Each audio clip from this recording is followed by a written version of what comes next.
Alright guys, TacticalRab back again today. Hope you're all doing well and enjoying your day so far, and what a rapid fire day of Call of Duty we have just had. The storylines just do not stop. Coming into the season there were really three teams everyone considered to be the top three teams in the game. That was Atlanta FaZe, that was the Dallas Empire, the reigning world champions, and that was OpTic Chicago. These last several weeks we have certainly seen a changing of the guard in a sense. FaZe is still up there, they also play today, but Dallas Empire finding themselves once again in a very precarious position. Intrigued to take your thoughts in the comment section below. Like if you guys enjoyed the video, subscribe if you are new as always, I'd greatly appreciate it. It really helps out the channel. Thank you very much indeed for doing that. Let's dive into these matches then. So first up, FaZe versus the Seattle Surge. Interesting series, as we talked about earlier today. Big implications for this one, for what exactly happened to OpTic, right? If FaZe were to win this series, they have to beat FaZe, and I'm pretty sure they have to do so relatively comfortably on Sunday to qualify for the winners bracket. That is how it goes. Honestly, kind of a close series, all things considered. And as our world challengers guys say over here, good luck to Decemate on his first series. Certainly cracked him before this one kicks off. But this first map on Apocalypse, very impressive stuff from the guys over at the Seattle Surge.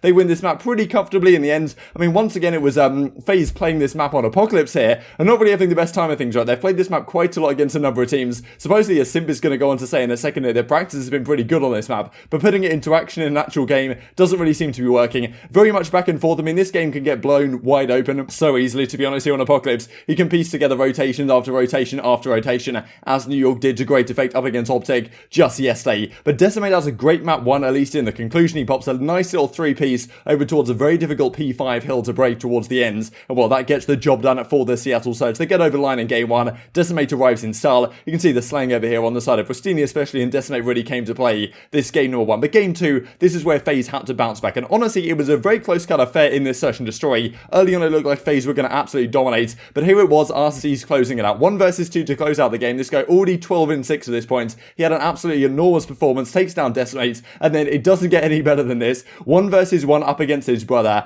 and he's playing a great spot over here. Prestinni has to go and get the bomb down towards that B site, and well, Arcitys manages to pick him out of the window. Honestly, crazy to see Arcitys versus Prestinni, like the twins going at it. I mean, Prestinni kind of spots him right here, but Arcitys just too strong, takes him out of the window, and yeah, Prestinni does not have the best search and destroy back by any means. And there was a bit of drama last season as well between these two brothers when, well, Prestinni was on the Florida Mutineers and Arcitys was on the Huntsman. They certainly had a fair few battles, and then, well, a kind of similar thing happened. Well, at least they teamed up towards the end of the season, right? And then a similar thing has happened this season once again. 1 versus 1 in search and destroy. Doesn't get too much better than that. And this was a funny clip I found from well, the YouTube not too long ago, when Arcitys was effectively saying, look, if he's in the way, I'm certainly not going to go easy on him. Massive map for FaZe to win around there. They bounce back, and even though Simp does not have the best map on that search and destroy, this has kind of been the discussion point really regarding Checkmate, the fact that aBeZy and Simp should be absolutely dominant on that map. Simp doesn't really have the greatest map, but it's actually Arcitys that clearly turns up. And here in the control, a very back and forth affair, kind of an unconventional control in the sense that there was a lot of offensive rounds right here. Finally, FaZe managed to close one out towards the end on the defense. Sometimes on defense, like, or at least if you're on defense, and you can get a nice wave of kills, it's just so difficult for the offense to do anything. But okay, the offense clearly has been having some great success, especially with the new changes on the control points on this map, where you can now contest from the platform up there. I think it's made it a much more enjoyable experience to watch, not just people getting spawn trap for half an hour in their spawn, and also now the fact that the control rules have changed so that it's actually ticks captured, which is much more important in terms of deciding who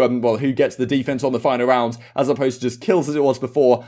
Makes control a lot more enjoyable experience to watch. So that is certainly very good. And then we go into a Moscow hardpoint where FaZe closed out as well. Very close early on here. Decimate does not have the greatest map. Sometimes, you know, fitting into a search and destroy, fitting into an SMG playstyle on a system like this can be somewhat challenging. And FaZe, very good map for them here on the Moscow. So they close out the series. Seattle Surge, of course, tough series for them to lose. Every series right now is pretty important for these guys, given the fact that they don't have many points. They've got to start ramping up pretty quickly indeed. But it's well, Arcitys right here especially that puts the load on the back for the Atlanta FaZe. And despite them not really looking too good as of late, they've certainly looked somewhat shaky. Last week I think they went 2-0, but it was game 5s every single series they played against Thieves and then against the London Royal Ravens. Here they close out somewhat more convincingly. I think Surge looked a little bit more promising here, especially that game 1 Apocalypse. We saw the SMG players coming to life, which is certainly what you need to see on the Seattle Surge side. But yeah, beating FaZe is going to be far from easy to do, and FaZe winning this series, as we talked about at the start of the year, is very important for them because they're now 3-1 in the group. If they lose to OpTic, there's still tiebreaker situations where OpTic don't make it through and FaZe still make it through. So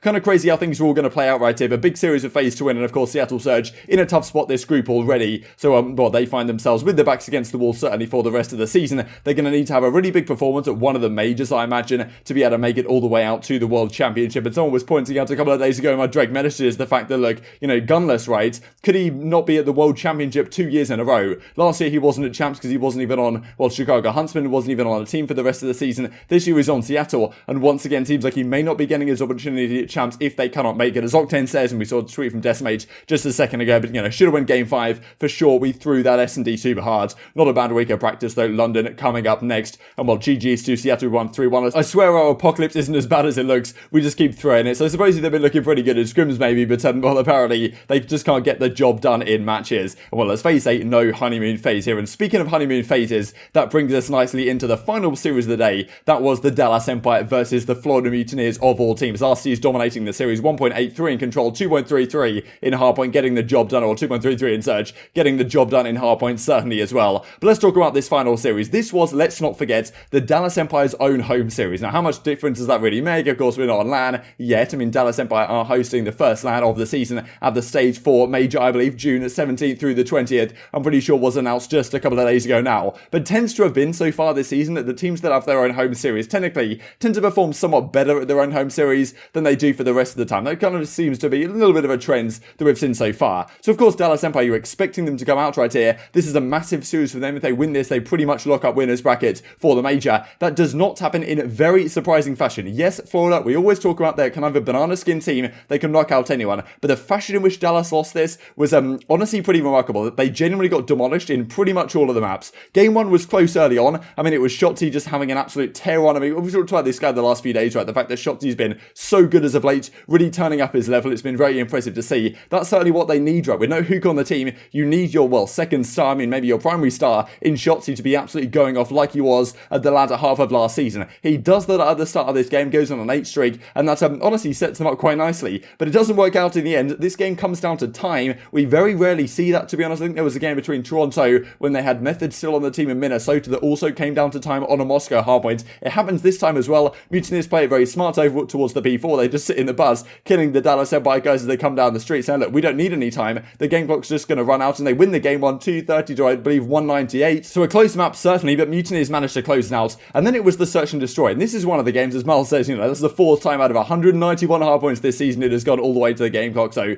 crazy stuff, the amount of stuff we were seeing today. But this then is the search and destroy. And this is the type of unacceptable stuff that, well, you don't often see out of the top teams of the game, especially a squad as sound in theory as the Dallas Empire are, with so many great search and destroy players on their team. And Hill Express is a map that's been so good for them so far. Crimsix leads, well, he did lead, I imagine, the KD race on this map so far with like a 1.5 over all the maps they'd played on Express Search and Destroy. Certainly does not happen right here. This round 1, Sky's clutch is a 1v3. This is a 1v3. You can just never give him. ILLey gets picked. FeLo's jumping out, and Sky's just gets completely, well, Sky's just completely outplays them, to be honest. Crimsix gets gun right here. Nothing really Crim can do on the matter. But still, the place from the Dallas guys, this is a round you've just got to close out, and the rest of the game did not go their way either. Few rounds certainly went back and forth, but honestly, Florida Mutineers played it pretty spectacularly on the whole. It was Sky's once again dominating. Neptune had his moments as he tends to on this map, but once again, no one really getting anything going on the side of the Dallas Empire, and came out very flat today. You can see the final series standings, or at least the final map standings before we look at the series standings, in just one more map's time here in remarkable fashion. Skies goes 11 in 6, Neptune 8 in 6, and Awakening doesn't really have to do too much, which is a pretty rare showing, to be honest, from Awakening, given that, well, he tends to dominate search and destroys, doesn't even need to right here. Crimsix goes 9 in 7 once again, but the rest of the guys, ILLey and Shotzzy, you're now SMG duo on the team that you would expect to be dominating Express, at least in part. They cannot get anything going at all, and we go into a final map of the series as well here on Checkmate, and